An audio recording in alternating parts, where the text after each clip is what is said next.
देवकी परमानन्दं वन्दे जगत्.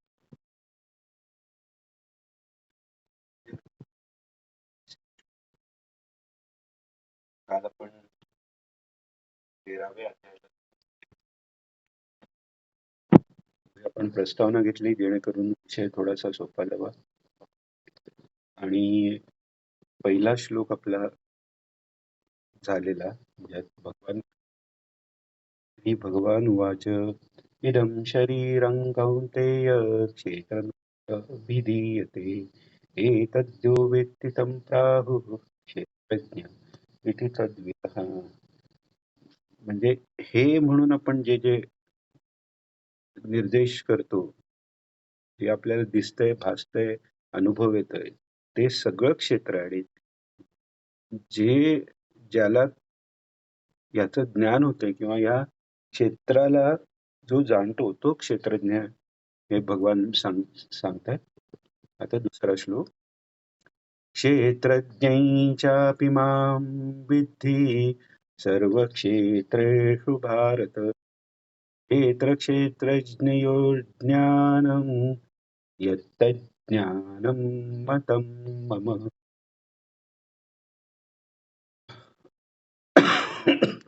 आता क्षेत्र म्हणजे शरीर आपलं म्हणा, विराटाचं, म्हणजे जो सगळा आजूबाजूला आपल्याला जो सगळा अनुभवाला जे येत आहे ते सगळं म्हणजे क्षेत्र आहे. व्यष्टी समष्टीच्या रूपाने जे असलेलं ते क्षेत्र आहे. तसंच एक एक जीव याचे जे सगळे मन, बुद्धी, इंद्रिय, बाह्य, स्थूलक शरीर, सूक्ष्म शरीर, हेही क्षेत्रच आहे. आणि त्याला जाणणारा जो आहे तो क्षेत्रज्ञ आहे. आता तो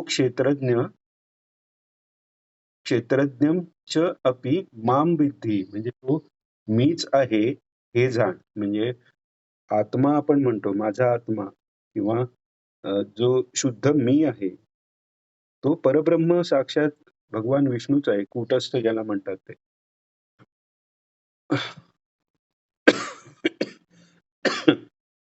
तर हे हे जे ज्ञान आहे, क्षेत्र काय आणि क्षेत्रज्ञ कोण आहे, क्षेत्र काय, क्षेत्रज्ञ काय आणि तो वास्तविक कोण आहे, हेच खरं ज्ञान आहे. बाकी सगळं ज्ञान हे माहिती ठरेल किंवा ते जे ज्ञान आहे ते खरं ज्ञान नाहीये. व्यावहारिक गोष्टींचं जे ज्ञान आहे तो व्यवहारात जर खरा नाहीये, त्यामुळे त्याचं जे ज्ञान आहे तेही ज्ञान खरं नाहीये. खरं ज्ञान सच्चिदानंद परमात्माच सर्वांतर्यामी आहे आणि तो क्षेत्रज्ञ आहे. आणि तो सोडून जे काय आहे ते क्षेत्र आहे आणि ते क्षर होणार आहे, शरीर आहे. इदम शरीरम म्हटलंय भगवंतांनी. तर हे भगवान सांगतात आणि हे जाणणं हेच खरं ज्ञान, हे भगवानांनी सांगतात. आता पुढे भगवान सांगतात, तच्क्षेत्रं यच्च यादृक् यद्विकारी यतश्च यत् स च यो यत्प्रभावश्च तत्समासेन मये शृणु. आता क्षेत्र काय आणि क्षेत्रज्ञ कोण याची व्याख्या भगवंतांनी केली. आता त्याचे लक्षण सांगतात. आता तत्क्षेत्र, आता ते जे क्षेत्र आहे, आता इथे इदम शरीर म्हणजे हे जे शरीर आहे किंवा ते जे क्षेत्र आहे यांनी तृतीय पुरुषी उल्लेख केलाय, म्हणजे माझ्यापेक्षा ते वेगळं आहे हे भगवान त्याला जाणून देत आहेत. तर तत्क्षेत्र, ते क्षेत्र ते कसं आहे, तर यद विकारी, जे विकारी आहे. आता विकार याचा अर्थ काय, विकार म्हणजे रोग म्हणून वापरला जातो. तर तो विकार या शब्दाची एक शेड झाली. विकार याचा जो व्याकृत झालेला आहे, तो ज्यानी व्याकृत झाला तो विकार. व्याकृत या म्हणजे रूपांतर होणं. किंवा जे मूळ आहे तसं मूळ रूप न राहता वेगळं भासणं हेच व्याकृत आहे. खरं वेगळं होत नाही, पण ते भासतं तसं त्याला व्याकृत म्हणतात. पण मागे एक कोणत्यातरी उदाहरणात कोणत्यातरी अध्यायात पाहिलं होतं की ओंकार हे अक्षर आहे. त्या ओंकार अक्षर म्हणजे न क्षरणारा असंच परमात्मा तो आहे अक्षर. तोच ओंकार रूपाने प्रथम सगुण झाला. त्या ओंकाराचे व्याकृत रूप म्हणजे बाकी सगळे अक्षर आहे आणि त्याचा अभ्यास म्हणून त्याला व्याकरण असं म्हणतात. व्याकरण याचा अर्थ आपण ग्रामर असा अर्थ हे करतो, पण आपले जे संस्कृत मधला जो अर्थ आहे तो फार ह्याचा गहन अर्थ आहे की व्याकरण म्हणजे ओंकाराची जी रूपं झालेली आहेत वेगवेगळ्या अक्षरांनी आणि ती अक्षर वापरून जो व्यवहार चालतो त्याचे जे नियम आहेत त्याला व्याकरण असं म्हणतात. तर तर हे क्षेत्र कसं आहे तर व्या व्याकृत आहे म्हणजे विकारी आहे, ते बदलणार आहे, सतत त्याच्यात बदल होत जाणार. बदल म्हणजे विकार, तो तो बदल होत जाणार असं ते आहे. आणि ते ज्याच्यापासून तयार झालेलं आहे, ज्या कारण त्याची कारणं काय म्हणजे अं, जग निर्माण होण्याला निमित्त कारण आणि उपादान कारण हे दोन्हीही परमेश्वर आहेत. हेही आपण पाहिलेलं मागे की जसं कोळी त्याचं जाळं विणतो आणि त्यात स्वतःच विहार करतो. म्हणजे ते जाळं तयार करणारा निमित्त कारण ही कोळी आहे आणि ते ज्याच्यापासून तयार झालंय तर तोही कोळी आहे. तसं हे विश्व सगळं आहे त्याचं निमित्त उपादान कारण हे ईश्वर आहे. म्हणून त्यांनी म्हटलंय हे विकारी जे क्षेत्र आहे ते ज्या कारणापासून निर्माण झालेलं आहे तोच खरा क्षेत्रज्ञ आहे. म्हणजे तसेच तो क्षेत्रज्ञ जो आणि त्याच्या प्रभावाने युक्त आहे ते ते मी आता तुला सांगतो असं म्हणतात. ते तू ऐक म्हणतात.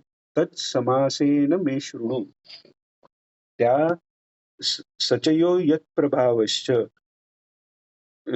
त्याचा जो क्षेत्रज्ञाचा जो प्रभाव आहे जसा तो प्रभावाने जसा युक्त आहे. प्रभाव म्हणजे विशेष भाव असा तो युक्त परमात्मा आहे. त्याच्या संबंधात समासेन सम आसेन म्हणजे समासेन म्हणजे थोडक्यात समास व्याकरणातही आपण पाहतो. समास जे असतात त्याच्यात थोडक्या शब्दात काहीतरी मोठा अर्थ आपल्याला कळून येतो म्हणून त्याला समास असं म्हटलं गेलेलं आहे. तर हे क्षेत्रज्ञाचं जे स्वरूप आहे त्याचा प्रभाव तो माझ्याकडनं तू ऐक असं भगवान अर्जुनाला म्हणतात. आता पुढे म्हणतात 4था श्लोक.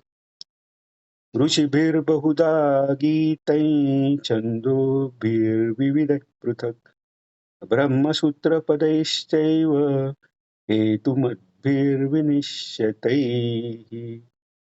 ऋषिभिर्बहुधा गीतम म्हणजे वेगवेगळे ऋषी जे आहेत त्यांच्याकडनं जे गायलं गेलेलं आहे. ऋषी हे वर्णन कशाचं करतात तर ऋषींच्या वाणीत ईश्वरा हाच विषय आहे. विषय तो त्यांचा झाला नारायण म्हणून म्हटलेला आहे. तर असं ज्यांचा विषय नारायण झालाय त्यामुळे त्याच्या बोलण्यात ज्याचा विषय कायम असतो असे असा असा तो क्षेत्रज्ञ आहे. आणि ऋषींच्याकडनं गायला गेला तर बहुधा गीतम. बहुधा म्हणजे आपण मराठीत पुन्हा बहुधा म्हणजे क्वचित अशा ह्याने वापरतो.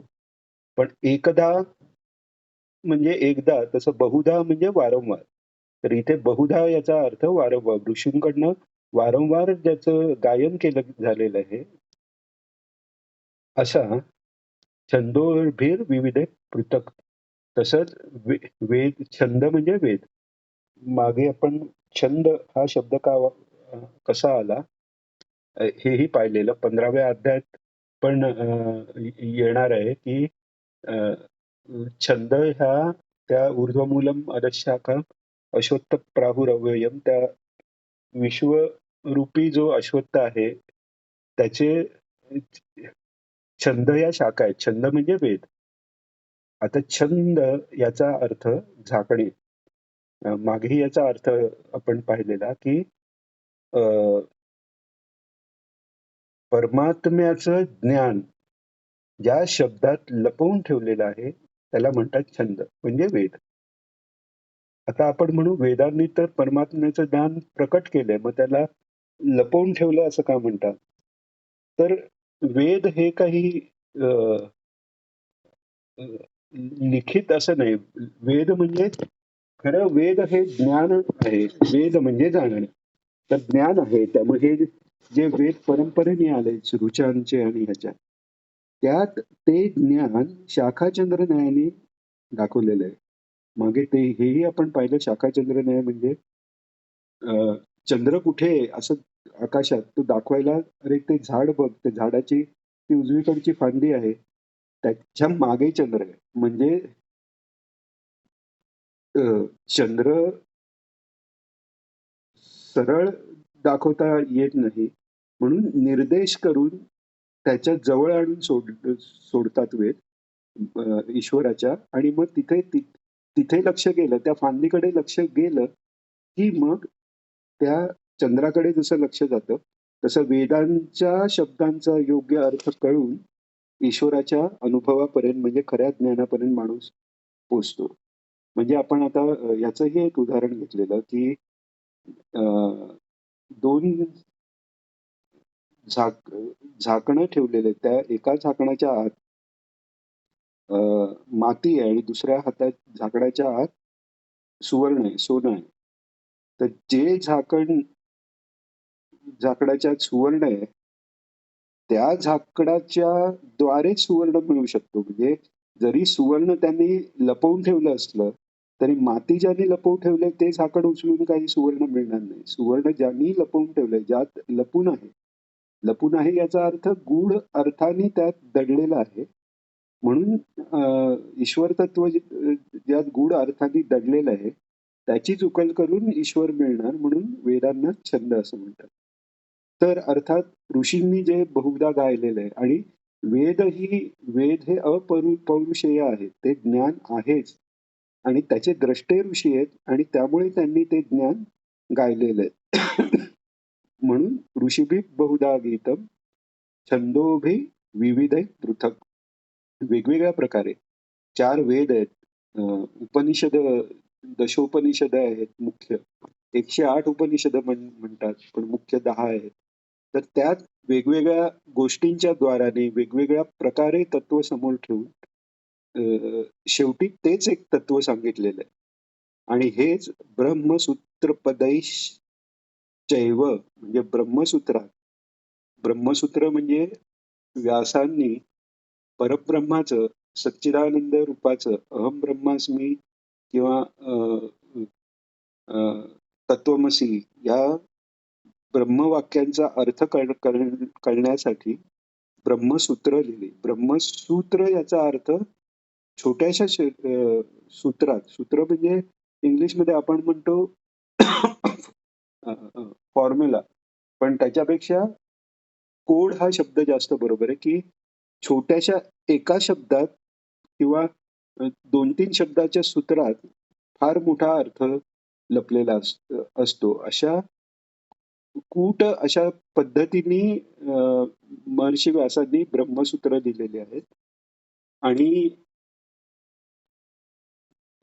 कलियुगात बुद्धी, शक्ती, आयुष्य हे सगळं कमी झाल्यामुळे वेदांचा व्यवस्थित अभ्यास किंवा ब्रह्मसूत्र ही समजणं हे कठीण व्हायला लागलं.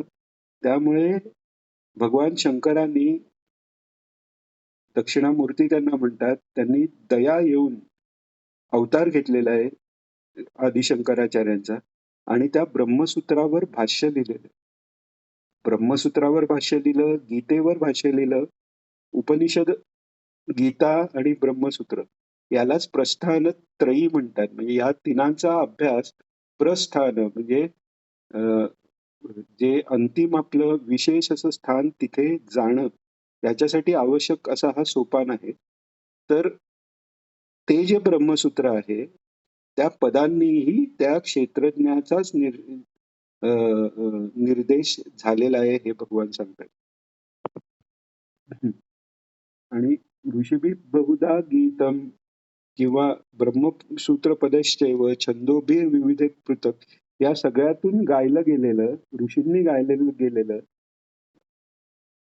हे ते क्षेत्रज्ञ तत्व जे आहे, म्हणजे सगळ्या वेदांचा उद्देशच क्षेत्रज्ञाचा अभ्यास करण्यासाठी आहे. अ, ऋषीही उपदेश जे करतात तो शेवटी तिथपर्यंत पोहोचण्यासाठीचाच उपदेश आहे. आणि अर्थात भगवंतांनी गायलेली जी गीता आहे, त्याचाही उद्देश तो आहे की त्या आत्मानंदापर्यंत पोहोचून तो आत्मानंदच अ, याच्या आधीच्या श्लोकात भगवंतांनी जे सांगितले, क्षेत्रज्ञम माम विद्धी, मीच आहे समज, तोच हा सगुण साकार भगवान कृष्ण आहे, हे समजण्यासाठी ही गीता आहे. तर अशा त्या ब्रह्मसूत्राच्या सूत्रात पण वेगवेगळ्या प्रकाराने अ, हेतू मद्भिर विनिश्चतेही म्हणजे विनिश्चते म्हणजे सुनिश्चित नीट प्रकाराने हे निश्चित केलंय. काय तर क्षेत्रज्ञाचं ज्ञान. आता पुढे सांगतात 5व्या श्लोकात, महाभूतान्यहंकारो बुद्धिरव्यक्तमेव च इंद्रियाणि दशैकञ्च पंचचेंद्रियगोचरः. आता क्षेत्रज्ञाबरोबर बद्दल व्याख्या करून त्याचे थोडस निर्देश भगवंतांनी केला. कारण क्षेत्रज्ञाबद्दल फक्त निर्देशच होऊ शकतो आणि त्या निर्देशापर्यंत जर अ, साधन चतुष्टय असलेल्या संपत्ती प्राप्त अशा शिष्याला जर गुरूंकडनं तो निर्देश झाला तर तो त्याच्या आत ते ज्ञान प्रकट होतं. अर्जुनाच्याही प्रकट झालं ते, मात्र युद्ध होईपर्यंत ते ज्ञान, त्याचा अनुभव भगवंतांनी थांबून ठेवला होता. कारण हे परित्राणाय साधूनां विनाशायांचे दुष्कृताम हे कार्य त्यांचं अर्जुनाला निमित्त करून त्यांना करायचं होतं. हा भगवंतावर अर्जुनाची कृपा अशी आहे की परित्राणाय साधूनां विनाशाचे दुष्कृताम हे स्वतःचं कार्य त्यांनी अर्जुनाकडनं करून घेऊन त्याचं विभूतिमत्व सगळ्या जगाला दाखवलंय. पुढे मागे 10व्या अध्यायात भगवान म्हणालेच आहेत की पांडवात मी अर्जुन आहे आणि म्हणून आपलं जे यश आहे ते त्यांनी अर्जुनाला दिलेलं आहे. तर असं सर्व प्रकारे क्षेत्रज्ञाचं निर्देश करून आता क्षेत्राविषयी भगवान सांगणार आहे. 5वा श्लोक, महाभूतान्यहंकारो बुद्धिरव्यक्तमेव च इंद्रियाणि दशैकैच पंचचेंद्रियगोचरः. महाभूतानी अहंकार, पंचमहाभूत म्हणजे पृथ्वी, आप, तेज, वायू, आकाश यांचं जे तत्व आहे, पंचमहाभूत नंतर रूपाला आले, पण त्याचं जे ते रूपाला येण्याच्या आधी त्यांचं जे तत्व आहे ते तत्व अहंकार, बुद्धी आणि मूळ प्रकृती. आपण काल ते पाहिलं, प्रकृती, महत्तत्व, अहंकार आणि मग पंचमा महा म्हणजे पंचज्ञानेंद्रिय, कर्मेंद्रिय, त्यांच्या पंचतन्मात्रा आणि त्या पंचतन्मात्रापासून होणारा पंचमहाभूत, हे सगळे पाहिलं काल आपण. तर ते आता भगवान सांगतात की 5 महाभूत अहंकार, बुद्धी आणि मूळ प्रकृती रिव्हर्स ऑर्डरनी सांगतात. आता बुद्धी इथे आपली व्यष्टीची ती बुद्धी असते, जेव्हा सर्व विश्वाचा किंवा विराट स्वरूपाचा विचार होतो तेव्हा त्याला महत्तत्व म्हणतात.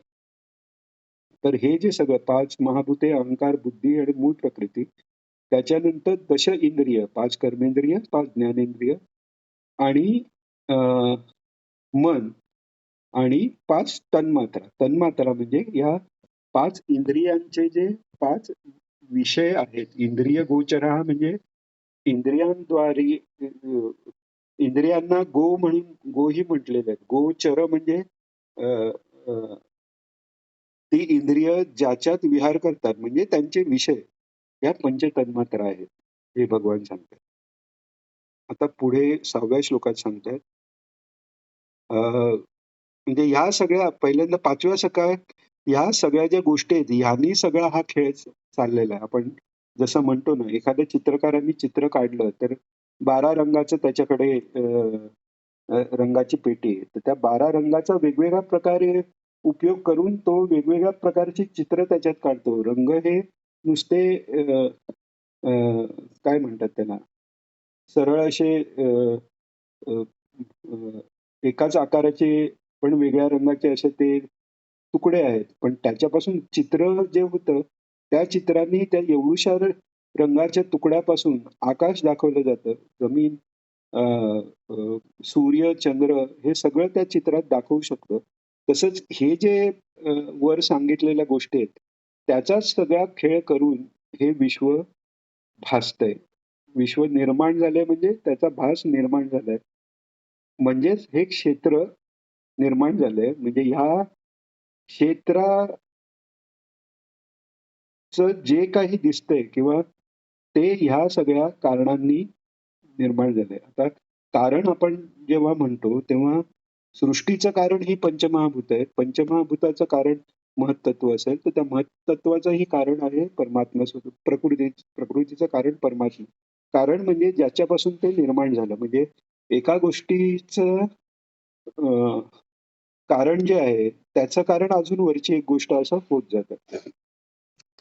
तर आता ह्याचा सगळा खेळ आणि तो खेळ खेळ तयार करताना त्यात काय निर्माण झालंय तर पंचेंद्रिय जेव्हा पंचतन्मांतरांचा विषय घेऊ पाहतात तर तो विषय घेता येतो किंवा घेता येत नाही किंवा तो विषय सुखदायक ठरतो किंवा दुःखदायक ठरतो आणि त्याच्यामुळे त्या शुद्ध महत्त्वात बुद्धीत विकार उत्पन्न होऊन मनास मनाचा व्यापार सुरू होतो. मनाचा व्यापार हा सगळा भावनात्मक आहे. म्हणून आता भगवान सांगतात 6व्या श्लोकात, इच्छा द्वेष सुखम दुःखम संघातश्चेतना धृतिः एतच्छेत्रं समासेन सविकारमुदाहृतम्. इच्छा, जे विषय सुखदायक वाटतायत त्याची इच्छा, जे दुःखदायक वाटतायत त्याचा द्वेष. सुखदायक विषय मिळाले तर वाटणारं सुख, दुःखदायक विषय मिळाले तर वाटणारं दुःख, हे या भावना आणि संघात म्हणजे मन, इंद्रिय आणि त्याच्यावर तयार झालेलं, त्याच्या आधाराने तयार झालेलं हे स्थूल देह म्हणजे स्थूल इंद्रिय तयार झाली आणि सगळा हा देह आणि त्याच्या आत असलेली चित रूपाने असलेला परमेश्वराचं जे व्याकृत दिसतंय ती चेतना असा. आणि ते शरीर म्हणजे एकदा झालं नाही, ते काही काळाकरता तरी ते राहतंय. विश्व जरी बदलणारं क्षर असलं तरी झाल्या क्षणी ते संपत नाहीये. ते व्याकृत होत होत जातं आणि मग काही काळाने त्याचा प्रलय होतो. त्यामुळे तोपर्यंत ते धारण जे केलं जातं, आता ते धारण करणारे पुन्हा भगवान विष्णूच आहेत, पालन पोषण करणारे. तर ती जी धृती आहे धारण करण्याची शक्ती, ह्या सगळ्या आणि त्याच्यात विकार म्हणजे त्याच्यात बदल होत आहेत. या सगळ्यांनी मिळून हे क्षेत्र डिफाईन होतं किंवा थोडक्यात म्हणजे हे सगळ्यांचं मिळून हे क्षेत्र झालेलं आहे असं भगवान म्हणतात.